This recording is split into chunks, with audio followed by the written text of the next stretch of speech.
Hey everyone, welcome back to another reading vlog. If you're new here, my name is Tonya, and on my channel I share lots of bookish content, so book reviews, TBR videos, reading blogs, book hauls, all the bookish things, as well as some glimpses into my daily life thrown in there as well. So if that sounds like something you're interested in, I'd love to have you be part of my community here on YouTube. So if you would subscribe down below, that would be amazing. I love hanging out with you guys and chit-chatting about books and getting your opinions on different reads. So would love it if you would subscribe. And it is now Monday afternoon. I just got off work and got home and wanted to go ahead and get the vlog kicked off. So the first book we're going to be reading is Half City by Kate Golden, and I believe this came out in March, so it's a pretty new release. I have about 100 pages left in it, and I've been really enjoying this so far. We're following a young woman named Viv, and she is a demon hunter, and she's kind of an exclusive kind of demon hunter called an Aeon, and she's not really sure, since her father was killed, if any other hunters like her out there. She's been hunting on her own for the last 10 years, kind of trying to do the best she can, and she's out hunting one night and she gets approached by a demon named Reed about going to this school that she didn't even know existed that will help her become a better hunter.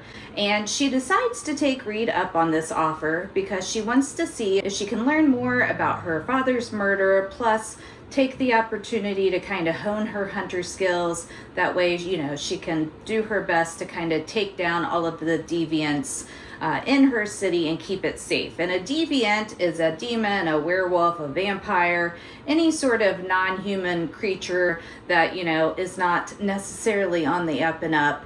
So she wants to make sure that, you know, she can take as many of these people out as possible and keep her city safe. So she does end up going to this school, and things kind of progress from there.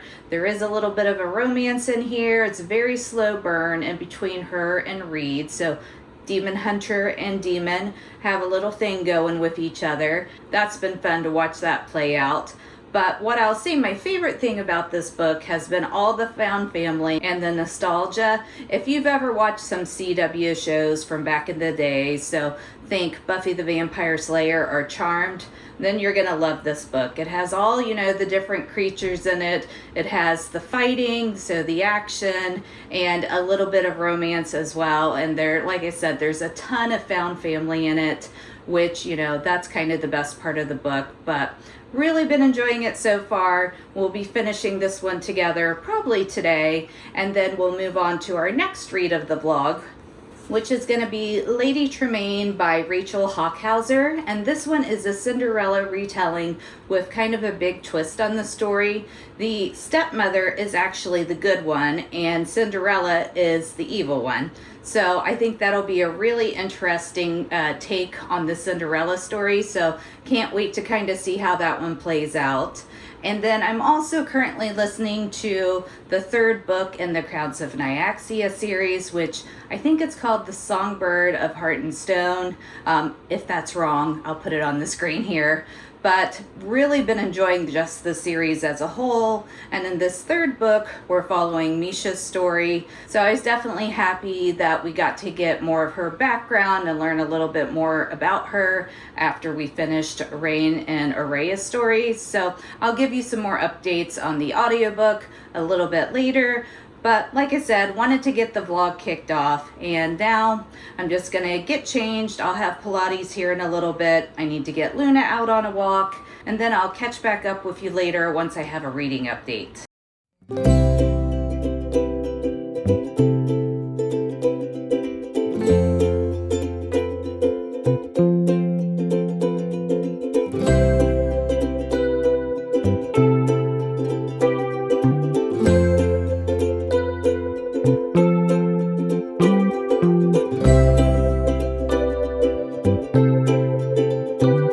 Together, we slid it into place.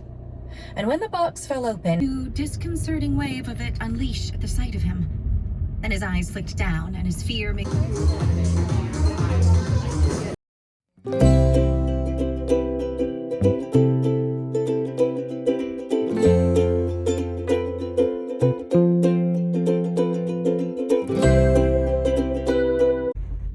that was one hell of a cliffhanger.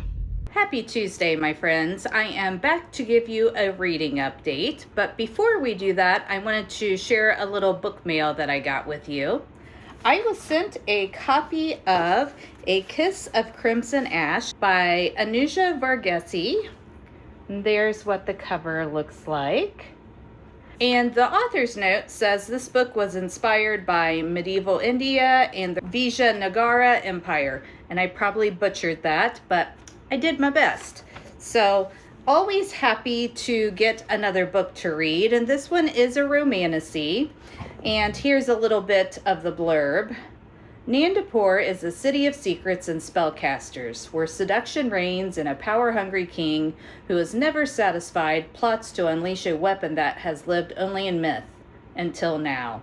To stop him, an ancient goddess seeks out a newly crowned queen, a heartsick prince, a common thief, and a courtesan with magic in her blood. Together they chart a course through brothels, temples, taverns, and palaces, setting a trap for the empire's most powerful men. Linked by desire, destiny, and a dangerous foe, they each must decide. What will they risk for a weapon worth dying for and a love worth staying alive? So, definitely sounds really cool. I don't know that I've read any books that are based on medieval India, so that'll be fun to kind of see what the setting is like in here. So thanks again to Hatchet and Orbit for sending me out a copy of A Kiss of Crimson Ash. I can't wait to get to this one. And then as far as reading updates, as you saw last night, I did finish Half City by Kate Golden, and I think I'm going to land at a 4.25 for this. 4 seems too low, 4.5 seems a little bit high. We're going to go with a 4.25. Really enjoyed this. Like I said, super nostalgic. If you're someone who used to like Buffy the Vampire Slayer or Charmed from the CW, I think you'll like this book. It very much has a feeling of, we have to kill our monster of the week. We have to save our city. Just really enjoyed it. And the best thing about the book was the found family. Viv, who is our main female character, has felt alone for a really long time. And it was actually really nice to see someone who goes to a school setting like we see in, different books and, is not the outcast at the school. She's welcomed in, she forms a group of friends, and you really do get a sense of family and, this family that she's created for herself. So that was definitely a highlight of the book for me. And it, of course, ended on a big cliffhanger like, all books have to do. The romance in this was very slow burn. You don't really get any sort of romantic action till probably 80 or 90% of the way through the book. So very slow burn. I'm hoping in book 2 that we get to see Reed and Viv's relationship grow some more. I think book 2 is supposed to come out in October or November, so I will definitely be picking that up. And like I said, if you like, any of those nostalgic kind of shows like Buffy or Charmed or even The Vampire Diaries, I think you'd really enjoy this series. And then as far as my audiobook goes, I'm listening to The Songbird and the Heart of Stone by Carissa Broadbent, and I have around 4 hours left in it, and I am really enjoying it. I've enjoyed every book in this series so far. The narrator that does the Crowns of Nyaxia series is great. I think she adds a lot of depth to the characters in the book, and her work just really deepens the connection that you feel with the characters that Carissa Broadbent has created. So I have really enjoyed the audiobooks in this series. In this particular book, we're following Misha, who is a former priestess who was turned into a vampire that we met in the first 2 books of the series. And she ends up, taking some time out traveling on her own, and she gets captured by a princess of the Shadowborn. And this is very unfortunate because Misha does not have the best history with the Shadowborn. So she basically gets caught, she gets dragged in front of the king, and she thinks she's going to be executed. But the bastard prince of the Shadowborn decides that he has a better purpose for her and that he can use her. So he ends up saving her, but taking her down down into the underworld because he needs help with a quest that his goddess has put him on. And things kind of unravel from there. This is also a very slow burn book. Nothing up until this point has happened in between the Shadowborn Prince and Misha. It's all been banter and looks and tension, so all the good stuff, of course. And what I really enjoy about Carissa Broadbent's writing, besides the characters and that great connection that they have, is her ability to build a world like no other. All of the different realms in the Crowns of Nyaxia series, they're very detailed, and this one is no exception. The depth and kind of images that we get of this underworld are just another element that really makes the book. And I think if the world wasn't so descriptive and well thought out, then the story just wouldn't feel the same. So I really appreciate her level of detail to the worlds that she creates. And I don't know that I'll end up finishing the audiobook in this vlog, but I'll definitely let you know my final thoughts on the book once I do my wrap up for May. And then finally, I did start Lady Tremaine last night, and this is a Cinderella retelling. I'm only about 30 pages into the book, so I don't have a real opinion on it so far. You do immediately see the differences in between Cinderella's evil stepmother and the mother that is in this book. I mean, she goes out of her way to make sure her daughters have everything they could possibly need. So pretty big contrast to the traditional evil stepmother that we're familiar with from Cinderella. So I can't wait to see how it kind of plays out, see if Cinderella really is the bad one in here. So I'm excited to sit down tonight, read a little more in the book, and I'll definitely let you know my thoughts along the way. But that is it for my updates for now. I'm gonna go ahead, get out of my work clothes, get comfy. Luna needs some attention. She's slightly stressed out right now because I did just take her to have her nails trimmed and she doesn't like the vet. So we're gonna have some cuddle time, and then once I do have another reading update, I'll catch back up with you guys.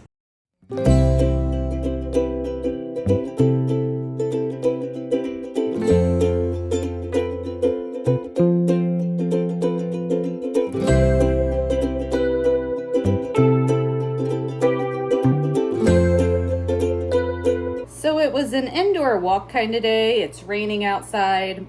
I don't like getting wet. So I walked for a mile on my walking pad, and now I think I am going to make some brownies because I've been craving them. I actually have had the stuff to make these since Christmas and I haven't got around to it, so better late than never. But I'm gonna make the brownies, eat some dinner, and then we'll read for a bit.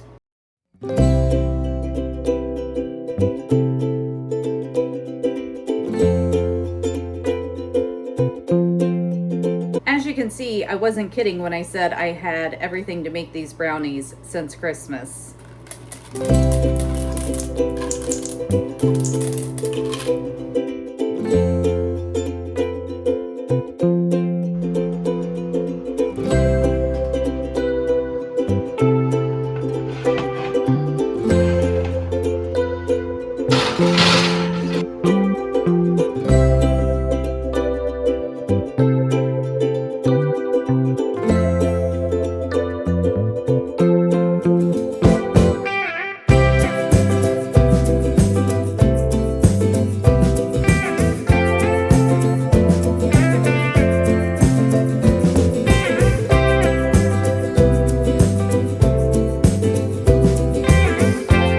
All right, my friends, so it is now Wednesday afternoon. I just got home from work and I wanted to give you another reading update on Lady Tremaine.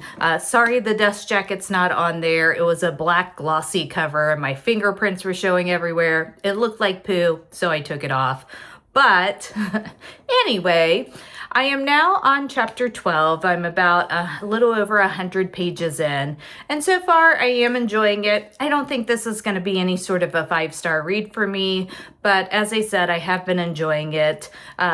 The author's writing just flows really well. It's very descriptive without being flowery or, overdone. And I feel like there's some good conversations about grief in here and also what a mother is willing to do for her children.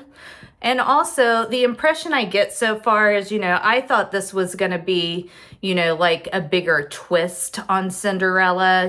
The stepmother's the good one in this one and Cinderella's not so good one.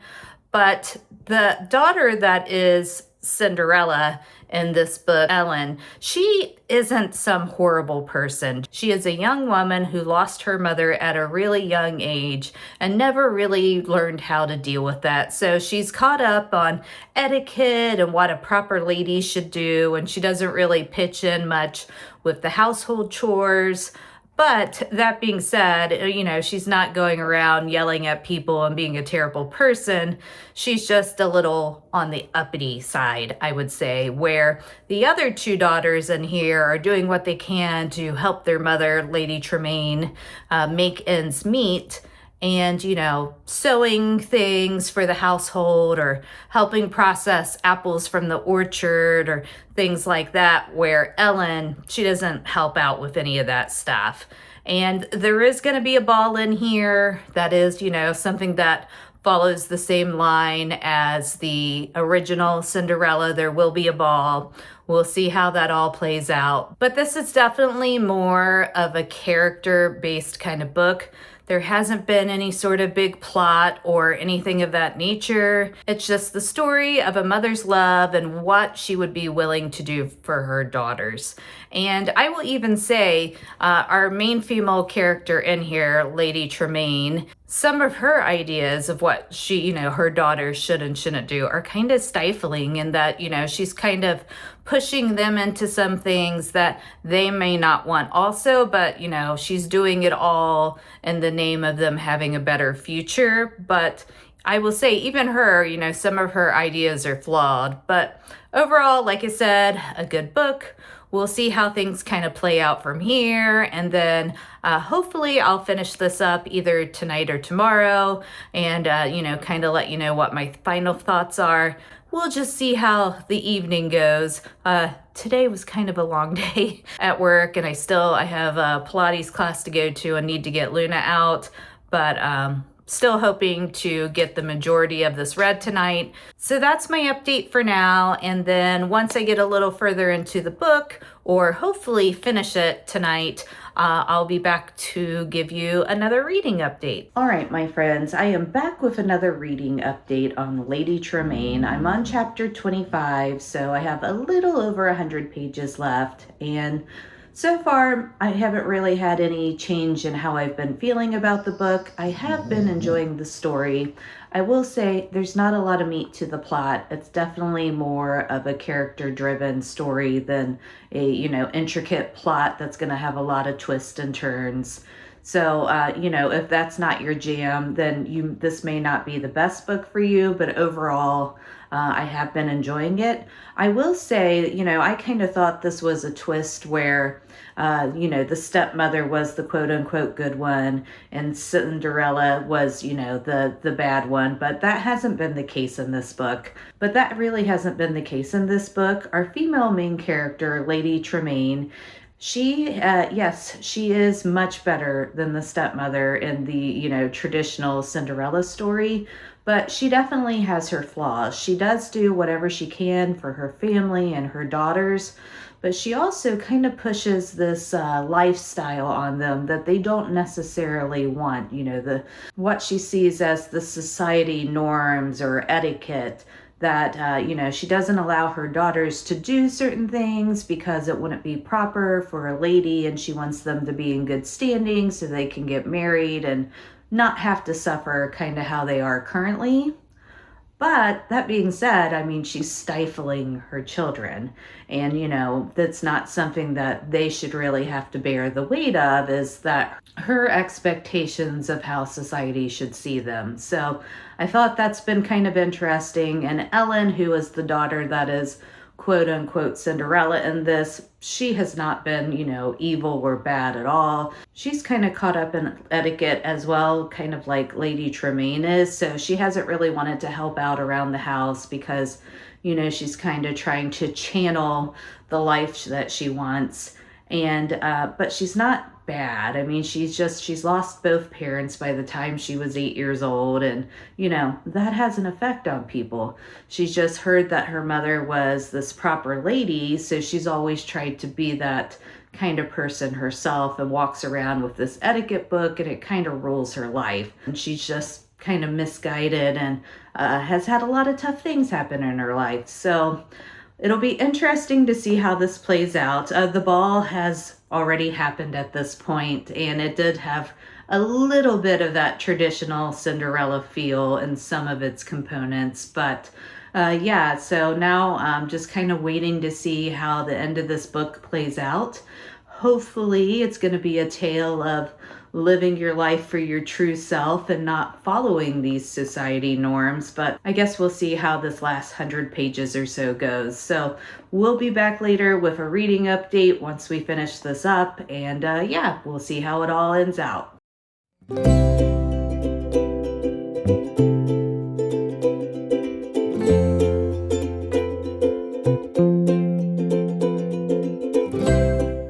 My friends, so I finished Lady Tremaine, and can I just say that apparently you had to be on chapter 25, 100 pages left, before the plot started plotting. This took a lot of twist at the end of it that I wasn't expecting. As I mentioned, there hadn't been any real plot for the first couple of 100 pages. We were, just learning our characters, kind of following along, getting some background. The ball did take place, as happens in all Cinderella stories. And then, we kind of were working our way through things from there, but nothing really action-wise was happening. Well, the very chapter after I talked to you guys last, everything picked up, started evolving, started moving. I had been closer to a 3.5 at my last check-in. The last 100 pages brought me up to a 4. I really did enjoy how this book played out. We did get, some life lessons learned by our female main character, and just, a sense of found family and community that all came together at the end, and a lot of surprising plot twists that also happened at the end. So I would definitely say I would recommend this book. Now, it may in the middle get a little slow for some people, but if you just kind of push through it, the last 100 pages of the book is worth it. Tears were shed, I will say that. And Rachel Hockhauser, she has a really easy flow to her writing style. It's descriptive with not being too much, and just overall a really good take on a Cinderella retelling. So that's going to be it for this week's reading vlog. I hope that you enjoyed hanging out with me for a few days while we finished up Half City and we read Lady Tremaine. I'm still working my way through the audiobook, the third book in the Crowns of Nyaxia series, which is The Songbird and the Heart of Stone. At this point, I still have about 3 hours of that left, but I'll definitely let you know my final thoughts on that in my wrap up for May. But yeah, thanks again for being here. I love hanging out with you guys. Take care, keep reading, and I'll catch you in my next video. Bye.